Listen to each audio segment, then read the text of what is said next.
service call on this 5-year-old Champion, flashing 04, which according to our codes is a low pressure switch fault. About to throw gauges on just to check the refrigerant, go from there. Well, it sounded promising when we put the gauge on, but psych.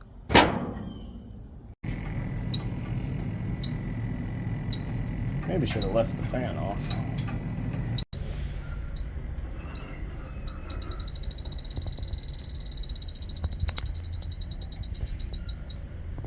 So we're buttoned back up now, but we found the leak upper corner there, along the edge here, and kind of this corner here.